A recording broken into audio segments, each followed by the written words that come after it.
Hey guys, Pastor Greg Locke here, out here on my back porch, having a little evening fire, cold, rainy night.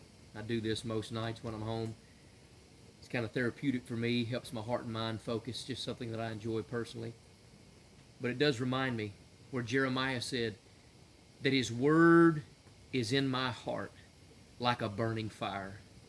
Let me ask you a question. Do you have a burning zeal in your heart for the things of God? You know, fire, by its very nature, burns everything in its path. It spreads. Once the revival of God's Spirit starts with you and I as individuals, it then jumps and sparks into our marriage, into our kids, our church, our neighborhood, our country, perhaps even the world. But it begins with one individual who's fired up for the things of Christ. But fire also warms. It warms the atmosphere. It warms those around it. As believers, if there's a fire within us, there'll be a warmth and a mercy and a compassion and a grace about us. Fire gives off light. Jesus is the light of the world, and we are the little lights that radiate His glory, the glory of the gospel of Christ.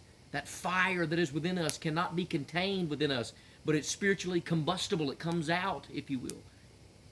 Fire also has a way of consuming stuff.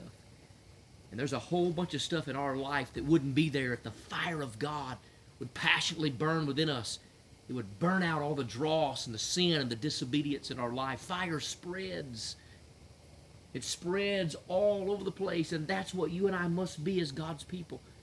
A spreading, shining, burning, fiery warmth of light for the gospel of Jesus Christ. Don't let your fire go out. Too many Christians have lost their fire. Churches have lost their fire. Preachers have lost their fire. Marriages have lost their oomph, their passion, their fire. Don't let your fire go out. Somebody needs the fire you have. Get your nose out of the newspaper. Stick it in the Word of God. Get some fire about you. Get some zeal. Get some passion. Let God do marvelous things in your life. Life's too short to walk in a boring fashion. Ladies and gentlemen, let's realize that Jesus is coming again. And you and I have very little time left on this earth.